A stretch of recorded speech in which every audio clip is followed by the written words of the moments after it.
It won't be long now before Vikendi is on the live servers for PUBG on Xbox One and PS4. And when that happens, the Vikendi Survivor Pass will be up for grabs. But what is it for, and do you have to buy it to participate? The Vikendi Survivor Pass is a 10-week long event that allows you to complete missions to earn XP and level up. Xbox players were able to get a taste of this when Sanhok first released last year. The Sanhok event pass lasted 4 weeks and allowed you to gain up to 30 levels. The Vikendi Survivor Pass goes to level 100, and every week it'll be packed with new missions to help you level up and gain XP. There's a bunch of different types of missions. There's general beginner missions, the daily missions, weekly missions, the pass exclusive missions, so only the missions that are available for people that actually have bought the pass, and then challenge missions. All of these missions will grant lots of XP to help you level up and claim your rewards, but some of the missions are going to be very difficult to complete, but only the most dedicated players that can play, a lot of time every single day will be able to complete some of these missions.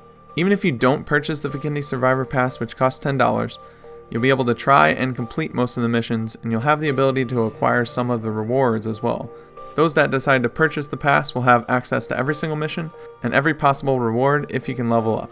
There's also a new addition to the pass this time around called coupons, and these coupons can be obtained by completing missions, allowing you to then exchange your coupons for exclusive survivor rewards. These rewards can be unlocked with blue, white, or yellow coupons, and you get a random coupon every time you level up. So if you level up to level 100, you'll then have 100 random coupons to which you can go out and spend on these exclusive items that you can only buy with these coupons. Now, before I get into whether or not you should buy the pass or whether or not I think it's worth it, let's go ahead and get into the things that you can earn if you have the pass or if you don't have the pass.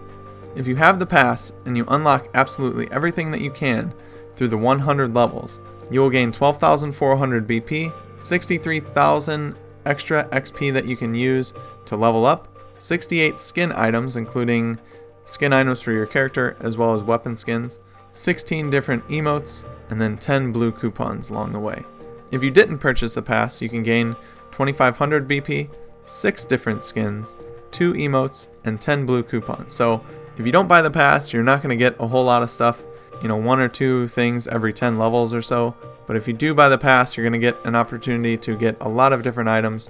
Whether or not that is something that interests you is a whole different story. Now, I could be wrong about this. I haven't really went back and checked or anything, but I definitely think that the Sanhok event pass gave those that didn't purchase the event pass way more items than even this one's giving. I didn't purchase the event pass for Sanhok when it came out, but I feel like I got more benefits from that pass, even though I didn't buy it, than what we're seeing on the 100 level Vikendi Survivor Pass. But what will you do to gain the XP in order to level up? Well, just like the Survivor system that we have right now, every match that you play, you'll gain XP for every minute that you survive, basically. And that is capped daily at a certain amount, but I think you have to play 8 hours in-game in order to cap that. So a lot of players aren't going to get even close to that. I know for me, I can only play 1 or 2 hours a night, most nights. And I don't play every single night, so that's not something that I can consistently rely on. So someone like me, and someone like the majority of the PUBG players on console, on PC, everywhere, you're going to have to complete missions in order to gain XP. Now, like I said, there's beginner missions, daily missions, weekly missions, the pass exclusive missions, and then challenge missions. So let's break down what those are. The beginner missions are going to be easy to obtain, but they're not going to give us the most XP available. The daily missions are going to be similar to what we see now with the Survivor system that we have currently on console. Things like use 8 painkillers, use 10 bandages, drive a kilometer in a vehicle, get 5 kills with a sniper, just things like that. That's what the daily missions are going to be like. But the weekly missions are where you're going to get the most XP, and you're also going to get some of the weirdest missions I've ever seen in my life. And I've actually seen some PC players really complain about this, and it really concerns me. I was all for buying the Vikendi Pass when I heard about it, just seeing all the different cosmetic items. I thought I can throw $10 and just get some pretty cool skins this time around on Vikendi. But now I'm not so sure, because these missions are really strange. So you have some weekly missions. So we can look at the weekly missions for PC that they had on week 1 and week 2 so far. You have ones like get 30 kills with an AR in a week. Now, that's hard for me to do, I'm going to be honest, because I don't play a lot of solo. So when you knock somebody, and unless you finish them with an AR, that's not going to count as an AR kill as far as it's worked so far on PUBG on Xbox. That's not how it's calculated, so that's a tough one, but at least that's a normal one where you're actually playing the game and you're trying to get a mission as you're playing the game. But then you have ones like this. Use a micro Uzi to fire 300 rounds in a single match and do this 5 times. Like, what the hell is that? You have to get an Uzi, fire 300 rounds in a match, and not only just once. I could see if this was just once, and that would be fine, because you just waste a match, you go out, you just fire a bunch of Uzi rounds, and then you move on with the match and you can play. But to do this 5 times in 1 week just to get some XP to try and level up, that is insane. And here's another one. Drive 500 kilometers in a buggy. Like, what is going on? 500 kilometers. The most I've seen on the daily missions is 10 kilometers. 500 is insane. Like, I don't know if I've ever drove 500 kilometers in any vehicle in PUBG since I've been playing. I highly doubt that I have. I don't know. That mission right there is not going to be worth completing, and that's what scares me about this pass. Here's some other ones. While driving a vehicle, come to a complete stop inside the red zone. Do this 10 times. What? Why? In what way is that something that's fun to try? I can see, drive through a red zone 10 times because that's something that you do in the game. Why would you want to stop your car in a red zone? Come to a complete stop 10 times. It just makes no sense, and it doesn't fit with the game.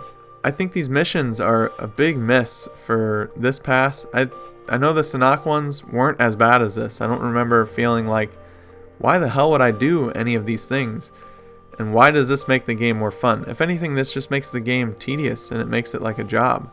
I don't have time to go out in 5 different matches, find an Uzi and 309mm rounds and fire it and hope that I don't get killed on the 299th round and miss my chance at that mission. That's not fun for me. And if that's something fun for you, buy the pass, complete all the missions, get all these rewards.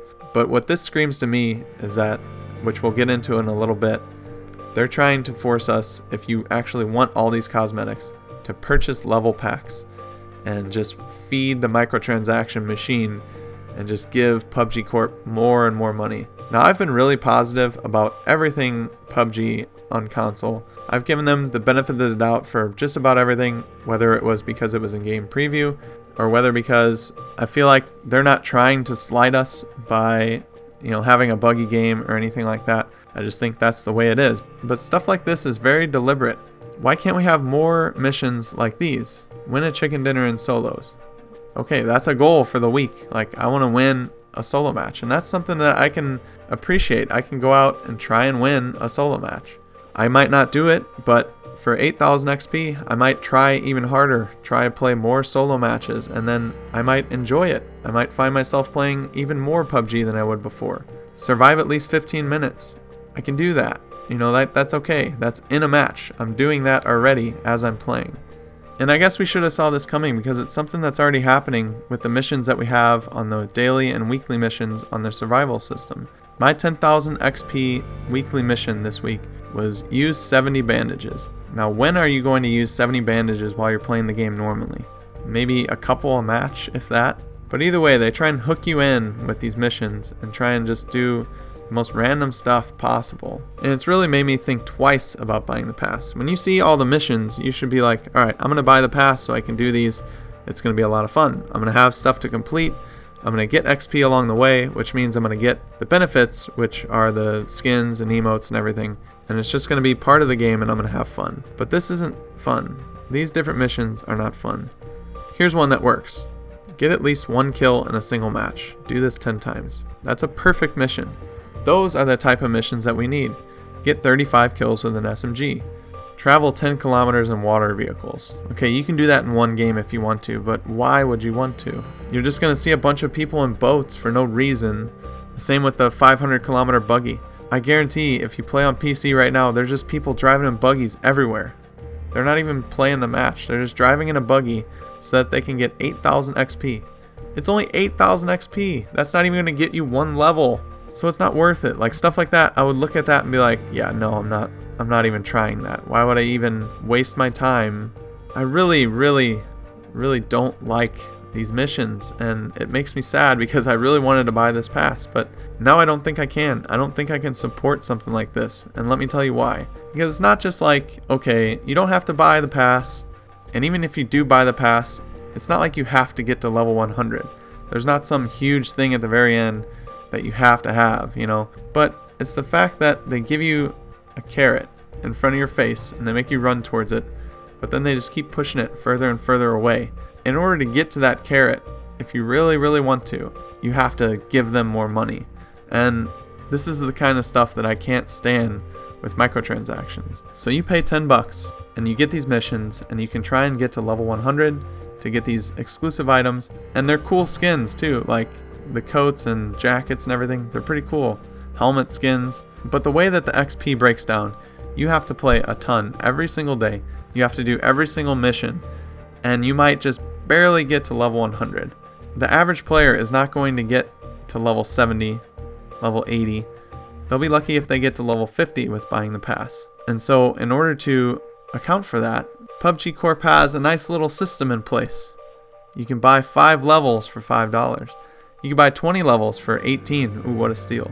And you can buy 50 levels for $35. So I guarantee there's people out there that are going to buy all 100 levels on day one for $70. And that's just feeding the system.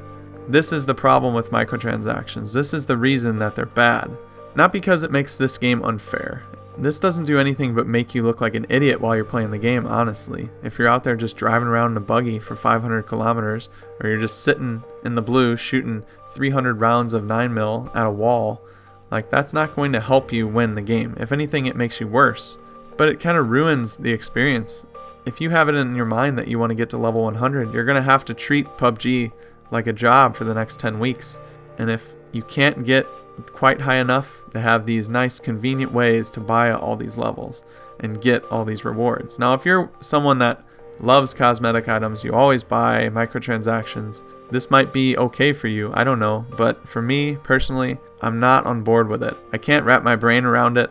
Even buying the pass for $10 at this point just doesn't sound like something I'm interested in. Maybe once it comes to Xbox or PS4, they'll change the missions and it'll be more user-friendly. But for now, I think I'm on the stance that I'm not buying this thing. And I would urge you not to buy it either. Because what it does when a lot of people buy these things, it just reinforces their mindset that they can get away with it and they can do it. This kind of stuff is not good for games, and it's not good for PUBG. The missions that they have in place are trying to force you to buy levels in order to get to level 100, and I think that's wrong, and I don't want to support it. This is a very sad topic for me to cover because I really wanted this pass to go well, and I wanted to buy it so I can get some of these cool looking items, but I just can't support it. I can't stand behind it, and I hope you don't either. If you found this video useful, or even if it's more useful than some of these dumbass missions on the pass, make sure to hit the like button and subscribe to my channel for more content like this and to stay up to date on everything that I publish. It's 2019. I hate to start it on such a sour note, but it is what it is. We'll have to see when this thing comes to Xbox and PS4 if it's the exact same or if it's slightly different. Let's just hope that it's slightly different and a little bit more attainable. Let me know what you guys think in the comment section below. But with that said, I hope you have a good rest of your day. Until next time, I'll see you later.